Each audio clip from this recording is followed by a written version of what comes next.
After the allegiance, the pledge will remain standing for Pastor Farrell Stauffer. He'll lead us through tonight's invocation. To the flag of the United States of America, and to the republic which stands, one nation, under God, indivisible, with liberty and justice for all.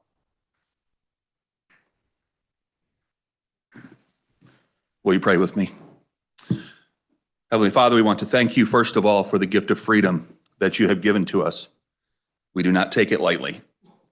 Thank you for those who give their time as volunteers to make their towns better places to live. Help us to remember, Father, that the work of government was ordained by you. I pray that these men and women will do the work that they are called to do in a way that pleases you, that protects our freedoms and reflects your goodness, mercy, and compassion. I pray that you will guide them tonight in their discussions, in their decision-making. Grant them godly wisdom, I pray. Guide them as they seek to make Lee County an even better place to live and to do business. Help them during this meeting to accomplish all that is needed for your glory and for our good.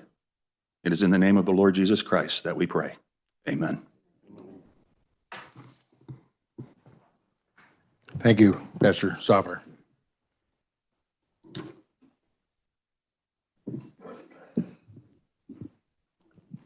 Nancy, will you do the roll?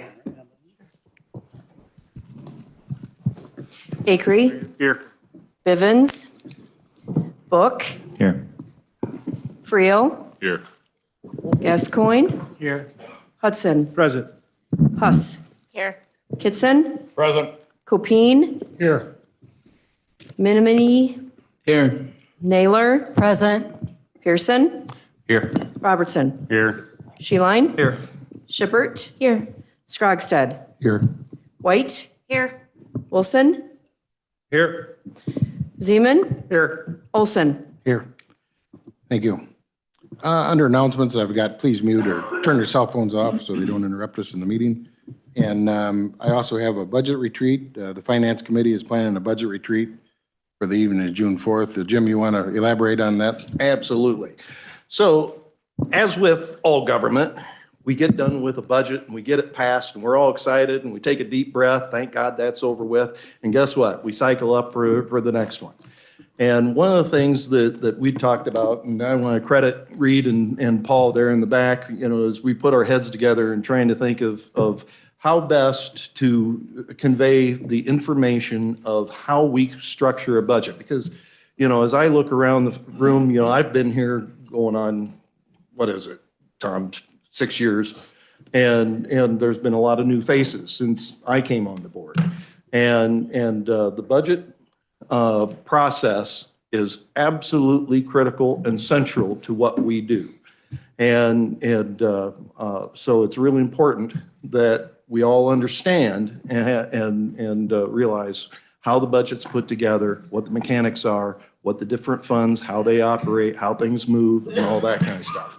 So as part of that education process is that we decided that the best way to move forward, and the Finance Committee gratefully went along with our idea, is to have a board budget retreat that department heads will be invited to. We're going to have it, it's not going to be live streamed, but it will be available, like Allie, for instance, if you can't make it all the way over here Tuesday night, you'll be able to participate on Zoom, be able to ask questions. And we're going to have a 2-hour session. We'll start at 5:30, have some sandwiches, get everybody relaxed and geared up, and at 6 o'clock, we'll start and end at 8. And I ask everybody to participate if you're at all possible. I know we have a birthday on one of them, one of us, but so we'll excuse Michael, but a little bit. But I'll ask him for any questions that he wants to submit. So, but anyway, really encourage everybody. We'd like to have kind of a head count. If you can either pass on to me or pass on to Paul or Reed on if you're able to attend and participate, so we can have an idea of what we're looking at. And also if you can participate in person or on Zoom. So anyway, ask you to put that on your calendars and everybody participate as you're able. So that's all I have. Did I miss anything, Paul, Reed? Okay, all right, that's it. Mr. Thanks, Jim. Thank you. Any questions for Jim? Thank you. We'll move on to the approval of board minutes for March 21st, 2024 regular board meeting. Is there any changes or corrections? If none, we'll let them stand as presented. We'll go to monthly resolutions. There's no Joseph Meyer resolutions this month. We have zoning and planning. There's a report in your packet. Alice, did you have something you want to share with us on your report? Good evening. Just kind of updating the board members. My office has recently started sending out letters regarding junk vehicles and properties that meet the definition of junk properties. So those will be going out periodically in case you get phone calls. That's kind of what we're up to. We also started sending out letters regarding floodplain violations. We had an audit recently by FEMA. We've been given a list that we need to work to come into compliance with. So those letters also went out. And then we also got a list of properties from the assessment office that have structures that don't have permits. We did start sending those out. We learned that the list is really outdated. So we have told the property owners, we're not looking to collect a fee. We just want to get the structure on file. So we're just having them complete building permits for those structures, just so we have a record of it. Any questions for Alice or comments? Thanks, Alice. We'll go to B. There was one petition going to the ZBA.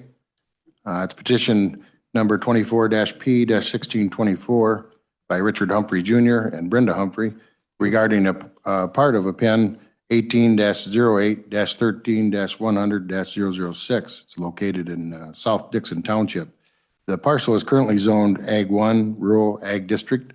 The petitioner is requesting an accessory special use permit for the purpose of skilled trades like off-site services only, parking of refuse, trucks, and equipment. Is there a motion to move this petition 24-P-1624 to the ZBA? Mr. Kitson moves, Ms. Naylor seconds it. Any discussion? If none, all those in favor signify by saying aye. Aye. Opposed? Motion carried. We'll go to C, there's no petitions going to the Planning Commission. And then we're going to go to D. There's one petition coming from ZBA, Zoning Board of Appeals. It's petition number 24-1621 by Pulse Solar 2 LLC. It's regarding PIN number 16-01-35-400-009. It's located in Palmyra Township. The parcel is currently zoned Ag 1, Rural Ag District. The petitioner is requesting a special use permit for the purpose of a 5-megawatt commercial solar energy facility, community solar. In your packet, there's a copy of the resolution, which Alice is going to share with us some information on that in the signed report of the finding of facts. Is there a motion to approve this resolution for petition 23-P-1617? Ms. Naylor moves. Is second. Mr. Scrogstad seconds it. Alice, do you want to talk to us about the changes that you found? Sure. The Zoning Board of Appeals conducted their report and finding of facts. One of the conditions that they made was before any building permit is issued, that petitioner acknowledged that they will comply with the vegetative screening requirements as compelled for projects adjacent to platted subdivisions. This condition discounts the non-participating residents that are also in the area. It's not just a platted subdivision. So it's my recommendation to include language that would include the non-participating residences and platted subdivisions.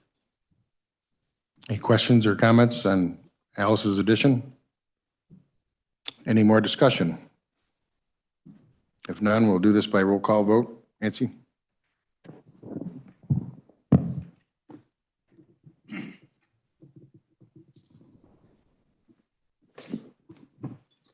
Creel, Yes. Gascoigne, Yes. Hudson, Yes. Huss, Yes. Kitson, Yes. Copine, Yes. Minini, Yes.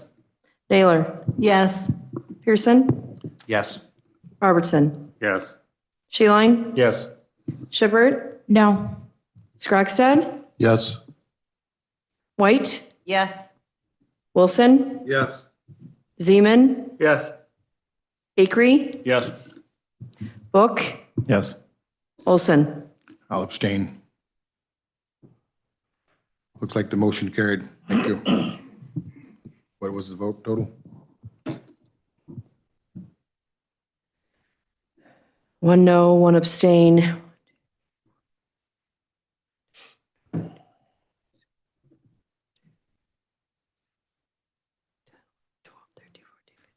Seventeen, yes. 17 yes. Thank you, Nancy. Motion carried. Under E, there are no petitions coming from the Planning Commission. So we'll go down to number 9, Administrative Monthly Update and Board Member Comments. Jeremy, do you have anything you want to share with us? Yeah, the only thing I'd like to share is to make sure that the board members and the public take our broadband breakthrough survey. We've been, waving that flag for a better part of a month and a half, 2 months now as we got into the process. And our cohort, our team is doing a lot of work to continue to make sure that we are diving into the needs, assessing the data that's coming in, and meeting with folks to continue to build our strategy moving forward. We will be, if folks are looking throughout the county to find that survey, they could visit our website, the Lee County website. It's on there. It is also on our Facebook page if you search Lee County Government. And if by chance you're looking around on GIS, there's a pop-up that comes on GIS as well that takes you right to the survey. So there's the newspaper also shared that, and so as other media sources. So please, please, please take that survey.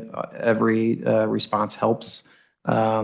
Next we're going to be meeting with internet service providers and talking to them about their strategies here in the county, some of the financial resources that they have already received and what their plans are with that, and making sure that we're a partner in what we're doing moving forward. Next week, we do have a representative from Benton Institute that's going to come down and do a site visit at a farm near Pawpaw. We're going to visit Sublette and talk about some EU 911 services and some disconnects there. And we're looking at also hosting potentially a little public Q&A here, and that's going to be on the 23rd. So trying to really get that scheduled hammered out, and we're working with the Farm Bureau on that as well. So if anybody has any questions, don't hesitate to reach out. Questions or comments for Jeremy? Thanks, Jeremy. Now it's time for board members' comments. Anybody have anything you want to share? No? Pretty quiet crowd tonight. All right.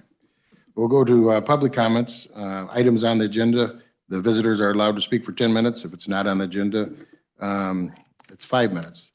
And I'm going to start out with Steve Jenner. Mr. Jenner, would you like to come up to the podium and talk for 5 minutes?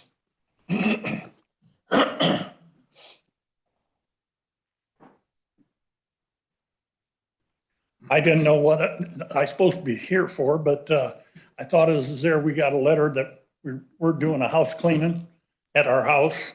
Yep. And we had van boxes on the property. We moved there 45 years ago, and it was legal at the time.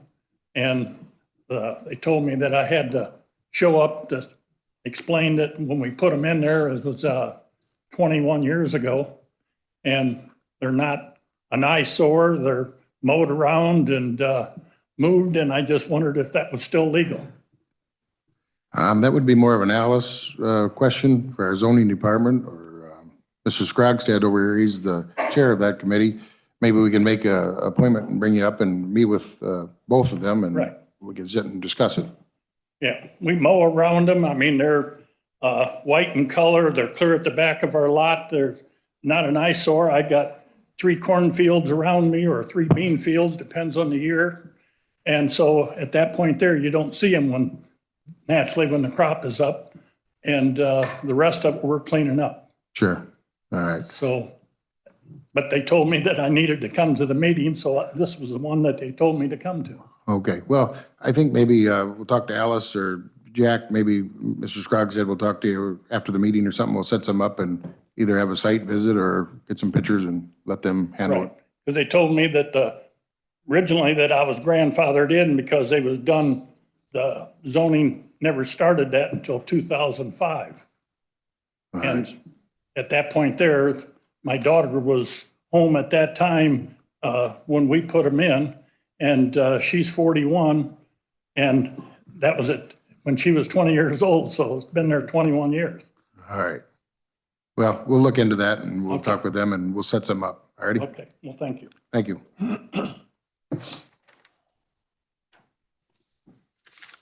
I've got Charlie Deedig. Charlie, you have 5 minutes, Charlie. It's not on the agenda, so we'll, I'm here just to talk about my neighbor, John Sloter's property. I've talked to several people at a meeting, and it just seems like nothing is getting done. So I thought if I come to the board meeting, I might get something else going. The house is inhabitable. They're still living there. They're supposed to be cleaning the place up. They're hauling more junk in. If you want to take a look, you can drive out on Lost Nation Road and look up to the northeast when you hit the first curve, and it is a mess. And I mean, it keeps getting worse. They're not supposed to be there. As far as I'm concerned, it's inhabitable. It's not even their property. It's their dad's, and he passed away. So I'm just trying to get a little incentive to get things moving because they're just making it worse. And I'm concerned that my property value is going down. Because if I tried to sell my house, nobody would want to live there. I had chickens for 8 years. Last year I got rid of them because I got rats. There's so much garbage up there. And when they leave, they head north to his house. It's 1166 Naylor Road is where the property's at, and it's horrible. So if we can get things, if you guys can do anything to help get things moving, I'd appreciate it. Charlie, Mr. Copeen's out here, and when's the next abandoned properties meeting? Is it May 3rd or 2nd? What time is it? And we'll invite him to come on up there to talk to the committee. What time do you meet? At 1 o'clock? No, I think the last time we met at 10. Yeah, 9 or actually, 10. actually, our next abandoned nuisance property meetings is at 9 o'clock, and it's on May 10th. May 10th, 10 o'clock. Okay. It'll be in the room behind us here. Yes, Tom?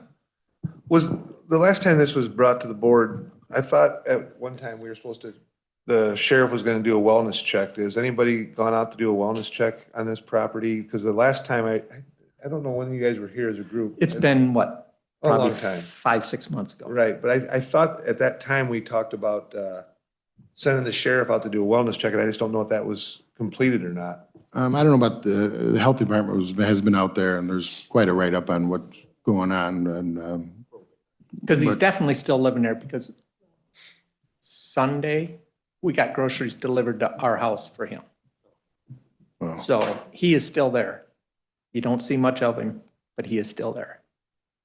all right. Well, I would start with the committee with Mike Copeen, and we'll see what we can do. But I know they are working on a few options, but they've got rights too, so that's our problem. So, But the thing is, he doesn't own the place. yep, I understand. So it's what I wanted, let everybody know that we need help out there. Thank you. Thank you. And then Jerry, would you like to come up and talk to us? It's on the agenda. You got 10 minutes? I'd like to introduce myself and my wife, Brenda. I just wanted to say, emotional here, I'm very disappointed in how you voted on the solar project. We live, our property line runs along that whole field. We moved there after we retired because we wanted a nice agricultural area. It is beautiful land. I don't know how many people of you have driven by Kilgore, have actually seen where this field is.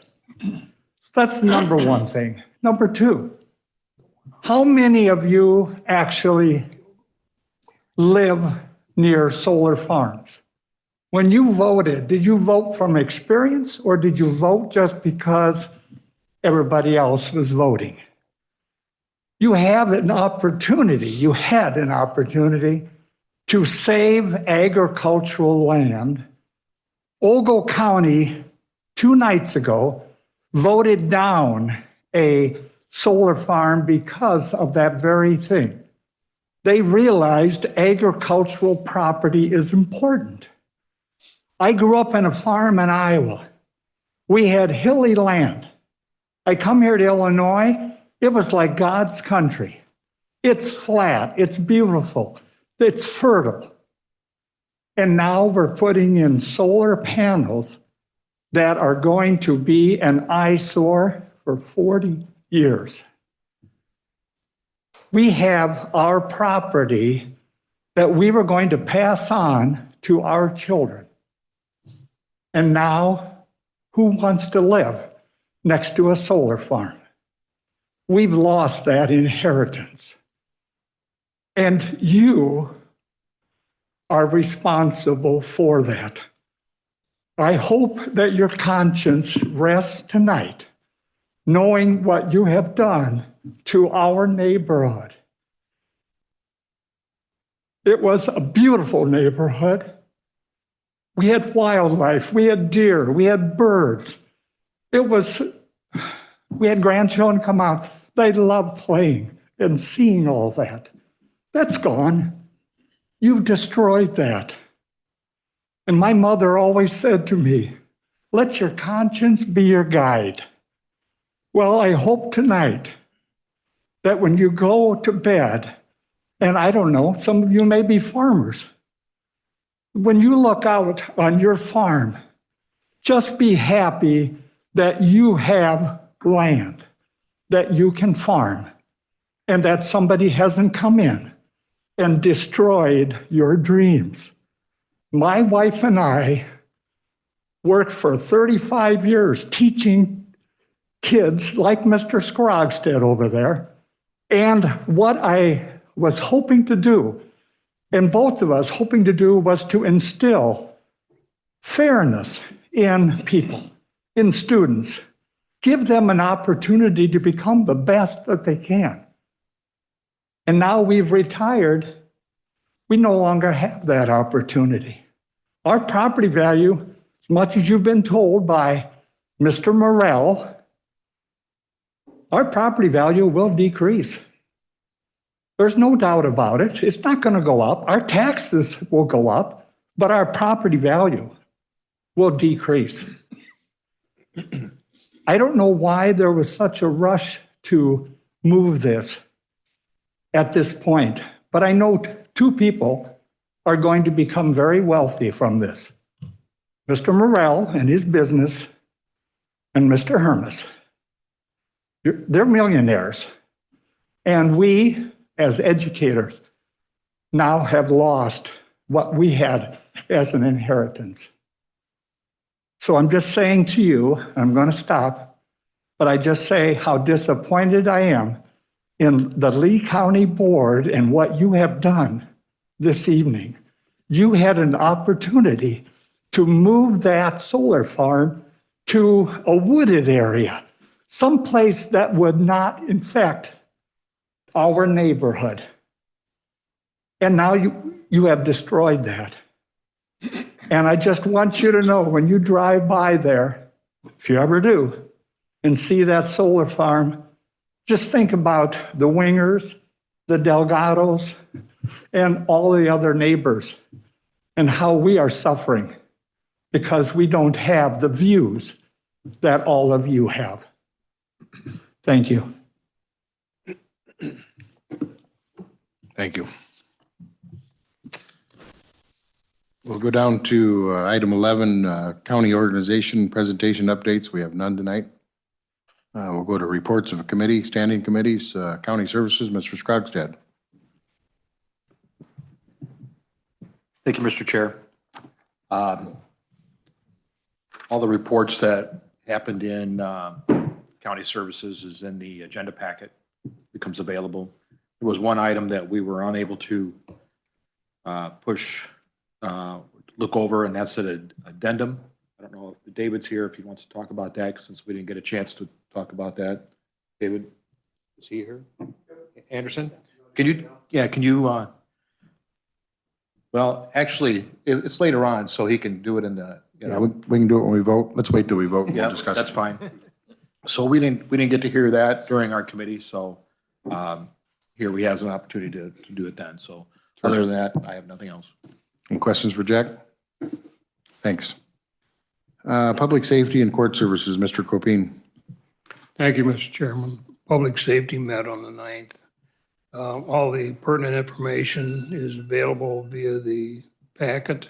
The only comment I have, there was a request on behalf of animal control, but we, I guess, postponed that until next month so we can get the paperwork, the proper paperwork turned in and the information located. Other than that, that's all I have. Any questions, comments for Mr. Copine? Thanks, Mike. Thank you, Mr. Chair. Facilities and maintenance, Mr. Wilson. Thank you, Mr. Chairman. Just a few updates. We currently don't have any elevator projects we're working on. The elevator's completed. So- And Alice actually took the elevator tonight and she doesn't like elevators, so she didn't get stuck. Over at the new courts building, things are going along real well as far as the HVAC project. They've got all the RTU foundations poured along the new courts building. Equipment's starting to show up. The boiler room was dismantled. The new boilers were installed. The new piping's been installed. Everything's going very well. Currently, we're looking at May 31st to be substantial completion on the project. So as of May 31st, we should be up and running with all the equipment and everything should be installed and the boiler rooms would be completely finished. And we should be looking good for the cooling season coming up. And then we're also starting the project for the grand jury courtroom. I guess that's, Charlie, is that correct? Is it, or is it just going to be Matt's courtroom? What's it going to be? It's going to be, yeah, Judge Klon's courtroom. It's Judge gonna be on Klon's that courtroom. floor. That project's going to be started here shortly. The maintenance group has been working on getting rid of the law library over in Bonnie's, Rodriguez's area. That's going to be part of the new courts, Judge Klon's courtroom. That project's going to be started hopefully in the next couple weeks. And then one other thing, our search for a new facility maintenance director. Tomorrow is the last day for accepting applications, and from there, there'll be a group of us going through the applications and sorting it out and starting to find a new facility director. But other than that, that's all I've got. You guys are over a month ahead of the project across the street or 2 months? It's gonna be like 6 weeks. By May 31st, we should be 6 weeks ahead of schedule. That's awesome. So, Thank you. Any questions or comments for Tom? Thank you. Go to claims, Mr. Zeman. Thank you, Mr. Chair. Two meetings to report on. March 20th, we met. We reviewed 60 claims, passed them all on to the county board for ratification. On April 3rd, we met and we initiated 57 claims, no rejections, and the minutes are in your packet. That's all I got. Any questions for Mr. Zeman? Thanks, Mike. We'll go to finance, Mr. Sheeline. Thank you, Mr. Chairman. Finance Committee met last Thursday. The usual suspects were all in attendance. We've got most of the stuff that came out of finances later on in the agenda. And I'll be calling on the guys in the back of the room to handle some of that stuff. A couple things that I would like to point out is in regards to, and of course, finance reports, I hope everybody's taken a look at them. So on the income side,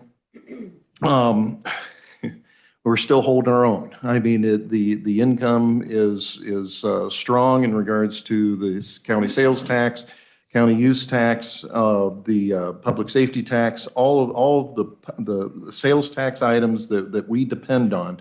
And when we go through the audit, there's some charts that I want you guys to really pay attention to, and it's because, and that's why I hammer on this practically every time I give the finance committee report.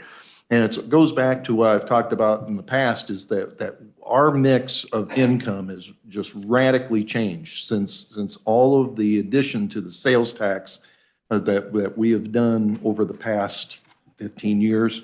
It's just really changed the mix of our revenue stream. And so when as that happens, and as that sales tax piece of the budget grows, it shrinks the reliance that we have upon property tax. And you'll see when Reed goes through the audit, you'll see that chart.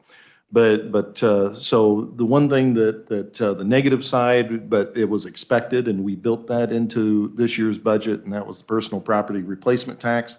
That's almost exactly tracking exactly what the state had told us it was going to be. So that is the one that's down. The other part, the portion that we get in state income tax, that continues to run strong. So knock on wood, we'll be able to meet budget. And you know, and our expenses are tracking about as expected, and department heads are doing a good job in keeping within budget. So that's all I have, Mr. Chairman. Thank you. Any questions for Mr. Sheeline? Thanks, Jim. We got executive committee minutes are in your agenda. Any questions or comments? If none, we'll keep going to the reports of other committees. Board of Health, Ms. White. Thank you, Mr. Chairman. We didn't have a meeting this month, but the previous month's notes would be in your onboard, but I do have some highlights for you guys. We are continuing to work with an individual who has extrapulmonary TB. And extrapulmonary TB is when TB is spread to other parts of the body outside of the lung. So we're doing observed therapy virtually with this person. And our TB appropriation has been expended so far for this year. So they're currently dipping into the account reserves. So we have also started doing the steps that are needed to get the strep tests in place. They're $30 cash. We should have that by May 1st. There will be more updates on when you can get them and where you can get them for that fee. The residential Sharps program is going really well. We're also looking for a second round of funding to approve that for the next round that we have coming up.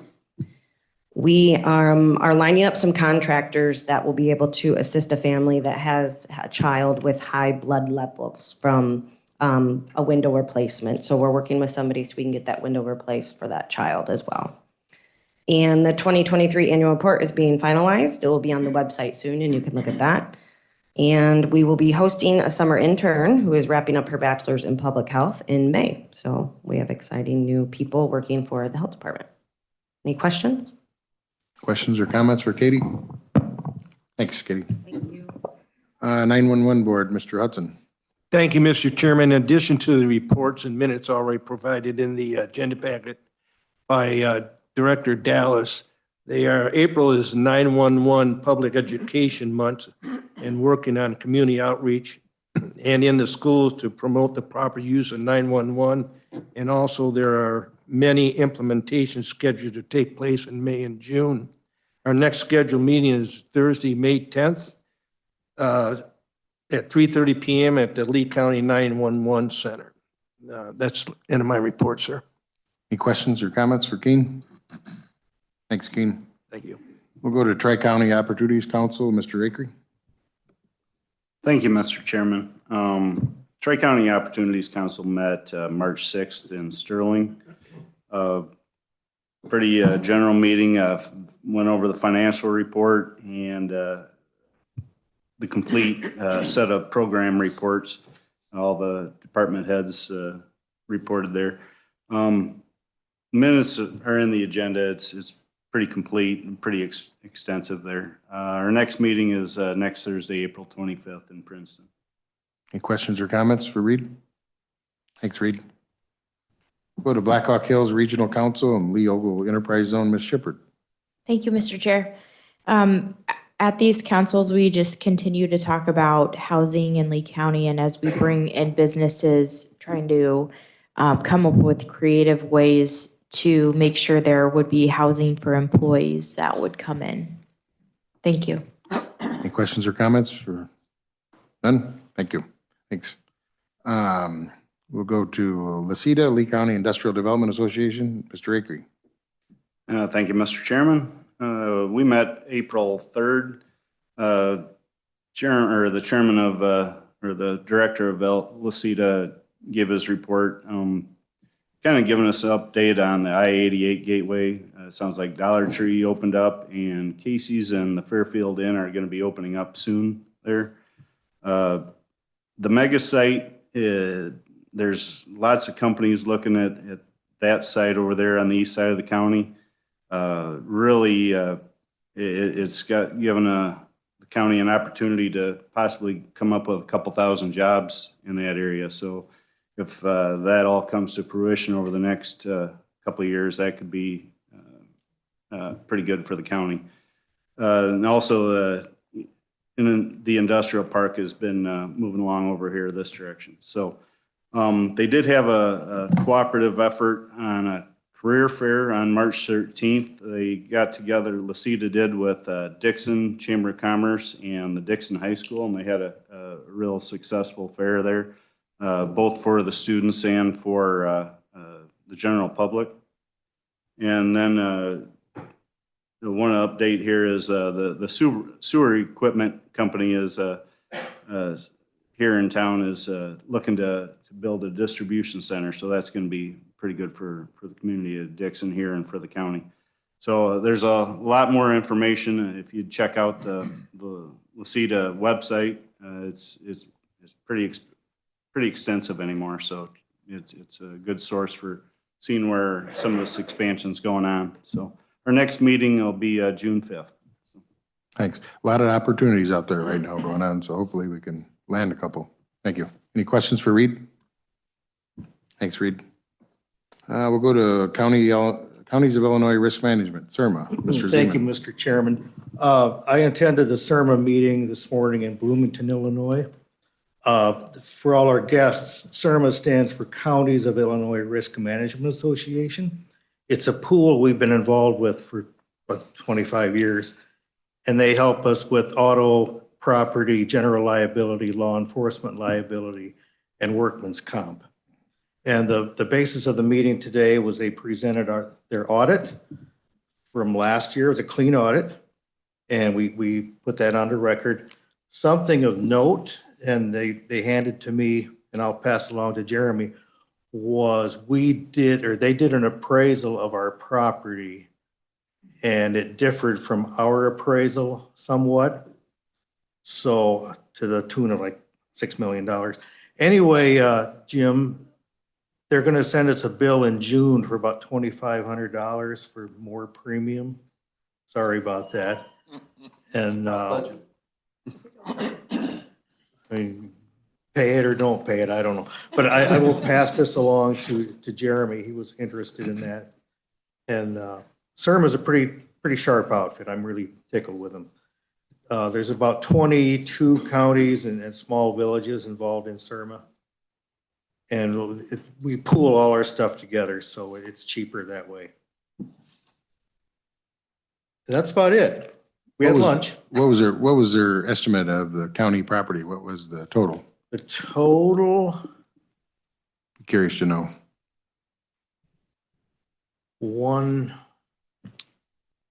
It's about 77 million. Wow. The difference or the actual total value was, they estimated around 77 million, I do believe. Is that right, Mike? More like 142.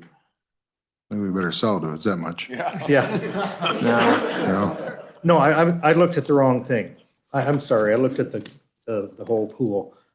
Let's try 8 million? It should be in that first column. That's 77 million. Okay, yeah, 77 million. They were saying 82. All right. But Thank you. you can appeal that up till May 15th if Jeremy sees a problem with a building or something that we don't even have anymore, for example, they can change it. I think After May 15th, they bill it out. what it cost to rebuild, I think we better leave it alone and go from there. Correct, yeah, yeah. All righty. Thank you. Okay, thanks. We'll go to United Counties Council of Illinois, UCCI, Mr. Kitson. Thank you, Mr. Chairman. Our meeting in Springfield was last Thursday. I was unable to attend it because that was our committee meetings here, so I'll report on our next meeting. All right. Thanks, Tom. Illinois Association of County Board Members, Mr. Copine. Thank you, Mr. Chairman. I don't have anything new at this time, but excuse me.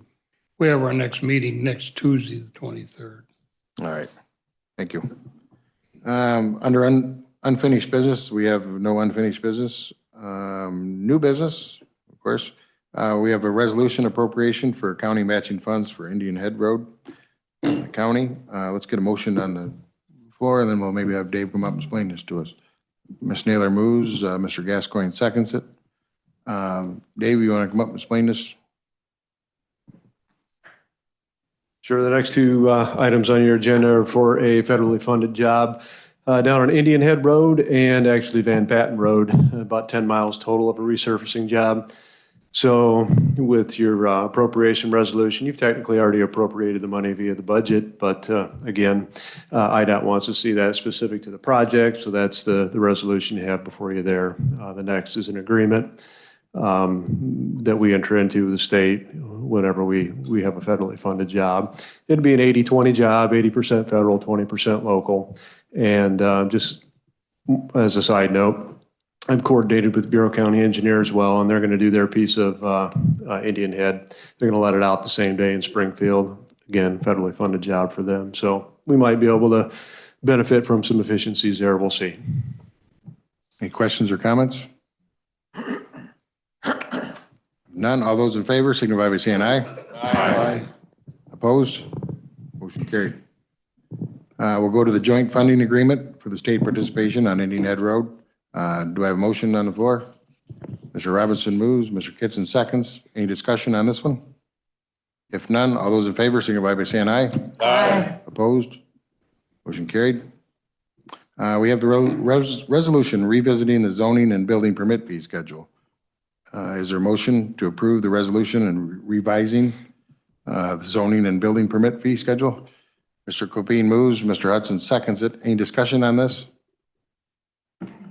This went through committee, Alice. Everything went through committee, and this is what we've been looking at. All right. If there's no questions, we're going to go for a vote. All those in favor signify by saying aye. Aye. Opposed? Motion carried. We go to D, resolution authorizing the treasurer's office signatures authority. This is more of a housekeeping. The bank was, I don't know, questioning Reed's job title, so we need to clarify this and clean it up a little bit.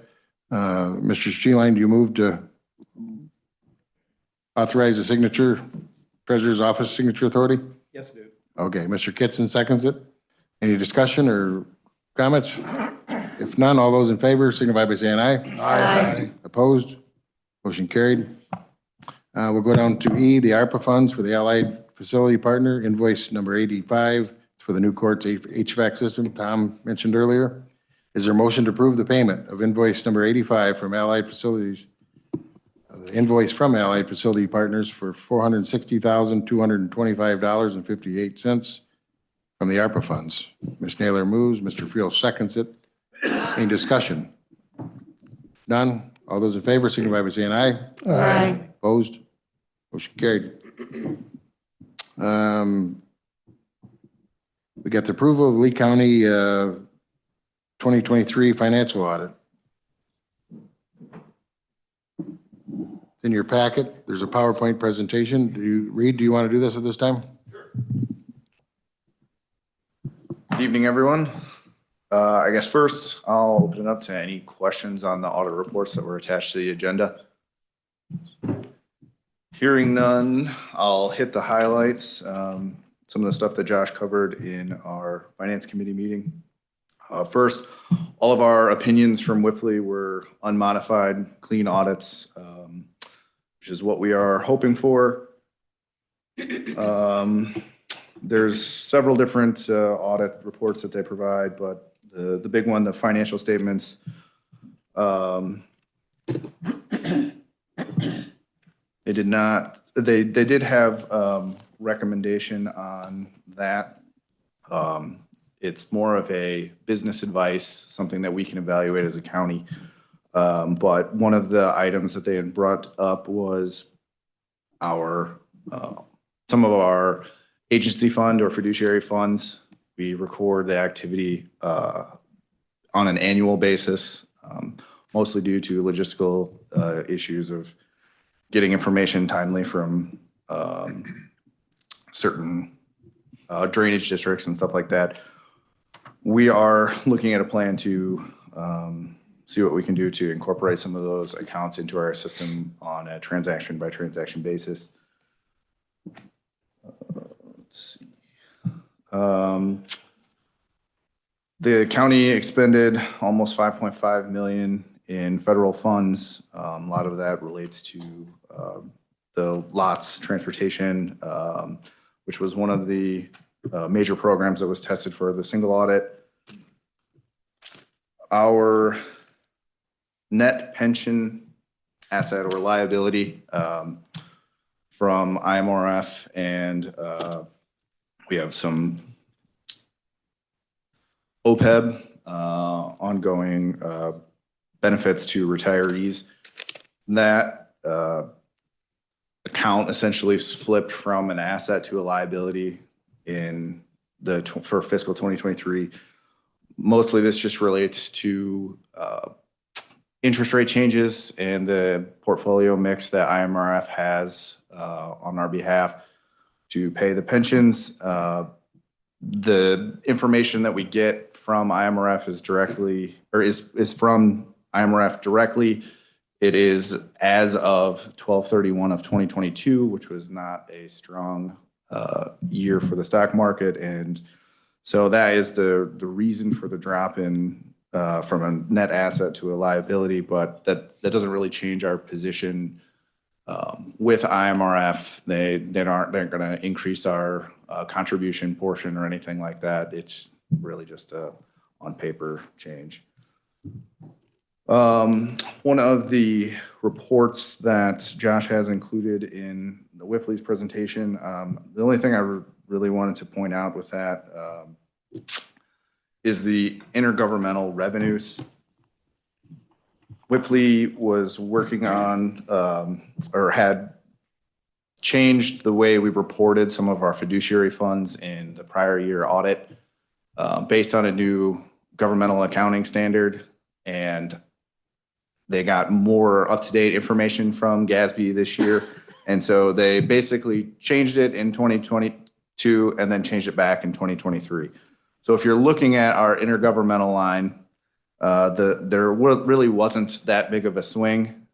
It was more just a reclassification of the motor fuel tax agency fund back to its fiduciary, back to a fiduciary account. Next, I'll jump into the pie charts that Wifley included, and I think what Jim was referencing earlier. Again, I'd point out that the difference in that intergovernmental portion of the pie chart change over year is mostly due to that reclassification adjustment. So the 2023 is really very similar to 2022, but as Jim pointed out, our property taxes are really only almost a quarter of our revenue annually.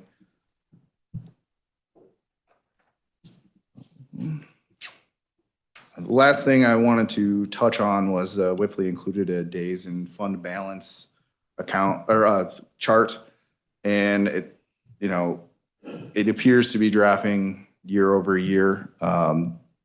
the reason for that is mostly due to the way that's calculated. It's calculated on our unassigned fund balance for the general fund, which is a number that's somewhat up to us.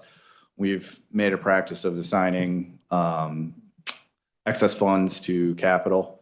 And so that fund balance would exclude any of those funds that were assigned to capital. And so that drop is really just, we took a little more this year compared to our expenses. I guess any questions that anybody has on the financial reports, any of the ones that Wifley included? Yep, Angie. I thought I heard discussion that we had an ordinance that it shouldn't drop below 90 days. We do. We could easily fix that by unassigning, the board could fix that by unassigning some of that capital money, which basically gets assigned, it gets unassigned the same way it gets assigned. So all you would have to do was make an ordinance or motion to move that those funds back. In capital right now, we have $10 million. What this is being calculated on is $4 million in unassigned general fund balance. Thank you. Mm-hmm. So a total of 14. Any questions? Mrs. Sheeline? So I just want to say, the result that we got out of the audit is what we always want to have as a clean audit. And a lot of that, I want to give kudos to both Reed and also to our treasurer, Paul Rodolfi. These people that work in that office, they put these reports together. The commentary that we got back from Wifley was that it went very smooth and very easy. And that's a credit to that office and these folks back here. So I want to say thank you. Appreciate the effort that you guys do for us. Thanks, Jim. Definitely agree. Paul and the staff did a wonderful job. And they continue to every month when we request any kind of reports, he sends it right up. So any other comments? Thanks, Reed. Thank you. So is there a motion to approve the audit? I guess I gotta, on my thing, it's a motion to the 2023 financial report. Mr. Wilson moves, Ms. White seconds. All those in favor signify by saying aye. Aye. Opposed? Motion carried. Is there a motion to approve the Wifley required communications letter? Mr. Kitson moves, Mr. Copine seconds it. Any discussion? If none, all those in favor signify by saying aye. Aye. Opposed? Motion carried. And then is there a motion to approve the 2023 single audit? Ms. Naylor moves, Mr. Friel seconds it. Any discussion? And Mr. Sheeline. Yeah, just real quick, there's one thing that popped in my head that probably ought to mention. You know, we're moving lots out of our books, but not until really it's going to start next year. So you know, all these things have been commingled because when they do the audit, they look at lots as being a part of the county, right? So next year, as lots moves off the books in July, we'll have a partial year with lots still on our books, and then the following year after that, we'll have that free, and things are going to look a little different. So When you say next year, you're talking about the audit, but we actually, this July, lots is going to be moving off our books. yeah, this July, so next year's audit will, yeah, thanks for the clarification, Bob. Yeah, next year's audit will still have lots on there. It'll be year after that it'll look a lot different. And the last meeting I was in, Jeremy, correct me if I'm wrong, we're on pace for the June 30th divorce? That is correct. All right. Any questions or comments? All those in favor to approve the audit, signify by saying aye. Aye. Opposed? Motion carried. We'll go to letter G, additional hire in the sheriff's office for contractual services for Ashton and Franklin Grove. That's, we've got a signed contract with them, and I think he purchased a vehicle for that. Is there a motion to approve the additional hire for the sheriff's office for the contractual services for Ashton and Franklin Grove? Mr. Gascoigne moves, and Mr. Corbin seconds it. Any discussion on this? All those in favor signify by saying aye. Aye. Opposed? Motion carried. We got an addendum and release to the Lee County for the GSG Repower Road Use Agreement. And I don't think, did that go through committee?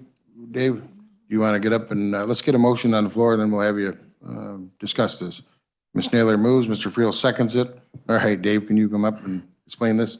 I'm sure there's some funds involved. They want to pay the county, huh? Correct. So this came through after committee, as Mr. Scrogstad pointed out. So we got it on the agenda, and I'll kind of let you in on what goes on with the addendum at the full board here. So I think most of you have been around long enough to know that when we do a wind farm construction project, we put together a road agreement, and it's got many facets to the road agreement. It's a 20 or 30 page agreement that we make with the wind farm developers. This addendum specifically deals with the financial aspect of the road repairs. That's what this addendum is for. So within that road agreement, we estimate what we believe the surface repairs will be when they're done. Okay, and that's all in a table, and it's all listed out by county and township and so forth. And then when we get done, we kind of assess the situation and see what's going on. And it has been typical in a number of instances, and this would be one. You look over what you feel the damages are, what you kind of know the costs of repairs to be, and you look at that number that's in the agreement and determine if it's adequate or not to take care of it. So I've looked that over. The number in the agreement is adequate to take care of everything. In our case, that amounts to $655,000. So what will happen, I should back up just a little bit. We also, in these things, we collateralize the project via a security instrument known as a letter of credit for this. We take our estimated cost up at 125%, hold a letter of credit on them for that amount. So what would happen in this case? Well, in the event they fail as a company or whatever, we go to the bank and we get the money and we do the work. In this case, we'll sign the agreement, and then when the money is wired, it hits our treasury. And then we'll take and we'll reduce that letter of credit down to 25%. That 25% of the cost will stay there for about 5 years. It's just sort of an insurance policy. That way, if something shows up along the way that we can attribute to base failures or culvert failures or something to the construction, then we've got something there in place. So we still got a little protection even after we receive these funds. But this addendum needs to be done because what we're doing is in the addendum, they're agreeing to pay that $655,000, and we are agreeing to release them from any surface repair responsibilities from here on out. Any questions for Dave? Thanks, Dave. I have a first and a second. Any other discussion? If none, all those in favor signify by saying aye. Aye. Opposed? Motion carried. So before we go on to item I, under new business, I'd like to amend the agenda and enter into executive session for the purpose of discussing 5 ILCS 120/2C5 purchase of property. Can I get a motion to move into executive session? Mr. Wilson moves, Mr. Sheeline seconds it. Nancy, will you do a roll call for this, please? Acree, Yes. Book, Yes. Gascoigne, Yes. Friel, Yes. Hudson, Yes. Huss, Yes. Kitson, Yes. Copine, Yes. Minimi, Yes. Naylor, Yes. Pearson, Yes. Robertson, Yes. Sheeline, Yes. Shippert, Yes. Scrogstad, Yes. White, Yes. Wilson, Yes. Zeman, Yes. Olson. Yes. Thank you. Good. I asked the rest of everybody to leave. We're going to go in executive session and stay in this room if we could, please.